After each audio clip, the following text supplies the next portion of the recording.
You know, hi. I I usually like would not come in this format, but like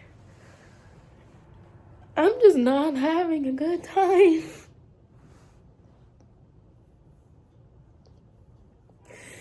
And like I've never been the type to cry on camera, but I just feel like if I don't document my feelings now, I won't appreciate my feelings later.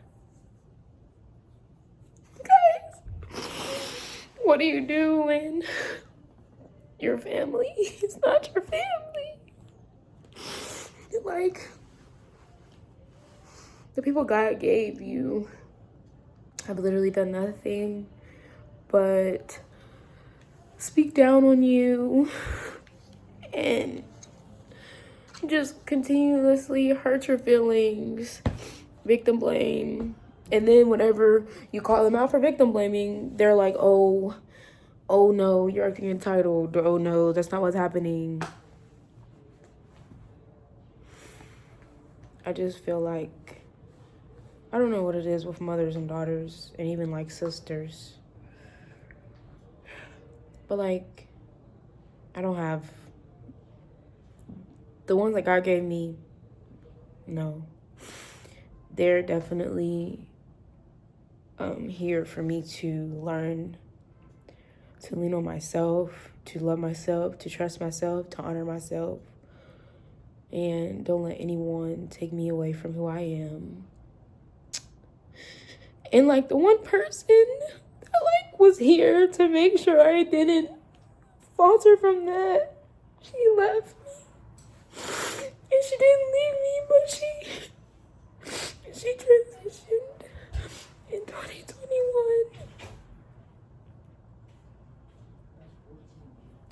And it's been really hard. Like really fucking hard without her. Because no matter what I do, like literally, guys, I just found out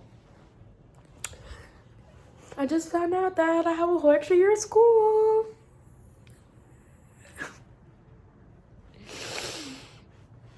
And I've been, honestly, my personal feelings, I'm relieved.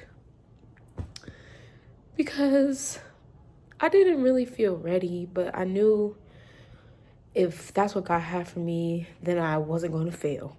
Because my faith is like a mustard seed. It is childlike.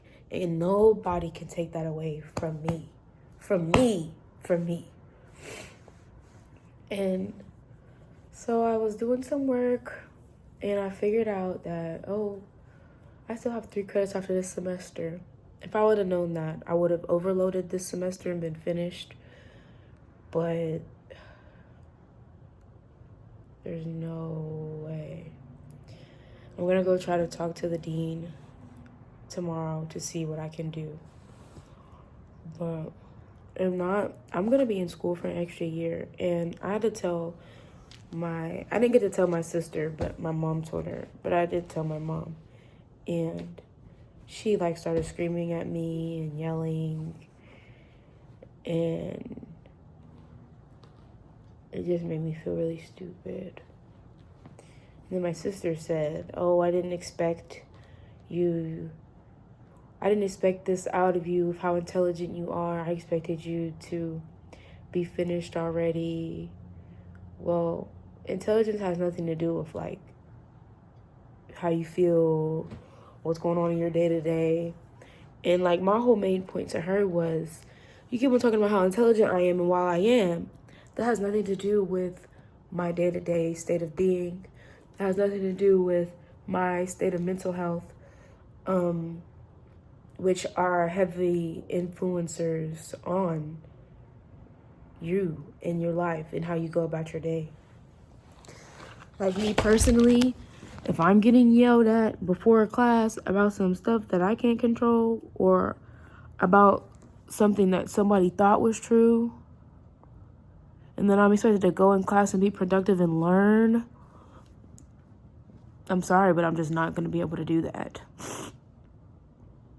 I'm just not going to be able to do that. And so me realizing that, it got to the point to where I wasn't talking to my family about, personal things. I wasn't sharing, things with them, because it was just like, anytime I do, we get into it. Oh, peep the research.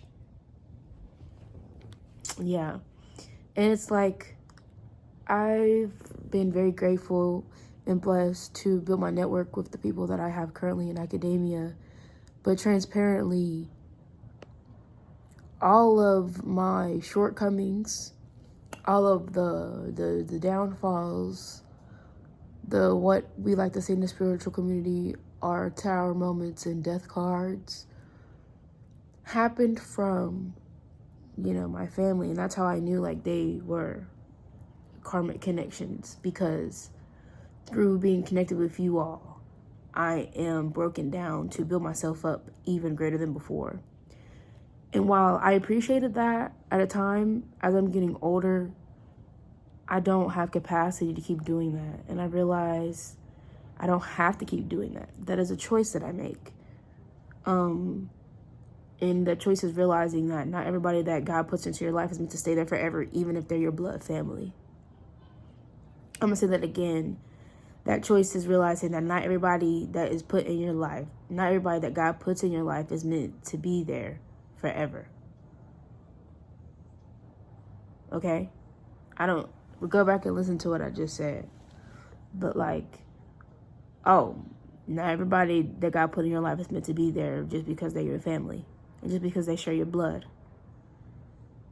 That's not reality. Because family is an action. Love is an action. And if people aren't actively working or speaking to you in a manner that is affirming that, you should not be around them. You should not be talking to them. They don't need to be around you. Even more specifically, they don't need to be around you. Okay? Because you are something great. If nobody's ever told you before, you are something great. And your presence, you being around, somebody even being able to call you, someone even being able to speak on you is a present, is a gift, is a privilege. Comprehend what I'm saying whenever I say this. But just to circle back to what I, initially started this message with, is like, your found people are always going to be your people. I don't care what. And sometimes people you think are your found people aren't. And that's okay. It's a part of life. It's a part of you listening. It's part of you learning. You wouldn't have a testimony if you didn't have a couple tests. But realize whenever God's giving you an option. Okay? You know how our professors or our teachers, if you have an A, B, or sometimes a C in the class, you don't got to take that last test. Now, if you didn't got an A, if you didn't did everything right, even if it seemingly fell apart, if you stood up on your own 2 feet, if you were able to communicate for yourself and advocate for yourself, that is a win. That is a passing grade. That is an A. Now, if God put you back in that same situation or something similar, are you going to opt to take that test again? Or are you going to say, hey, nah, see, last time I took a test like this or took that test, I got an A.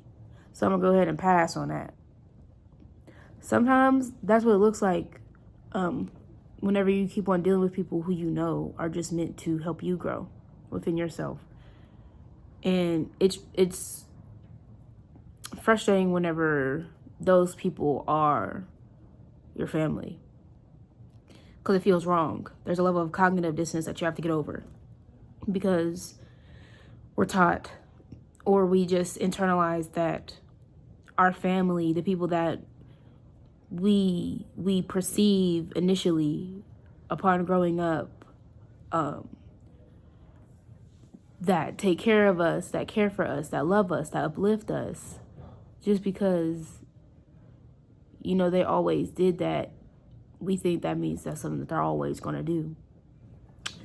And sometimes when those people realize that you're going to go a little bit farther than them, or they realize that you're going to do things that maybe they wanted to do and couldn't, or maybe do things in a way that they wanted to,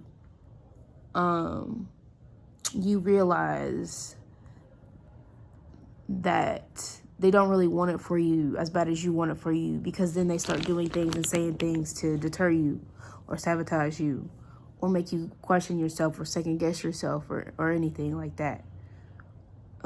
Speaking from experience, don't let them, because if you do, you'll get thrown off track.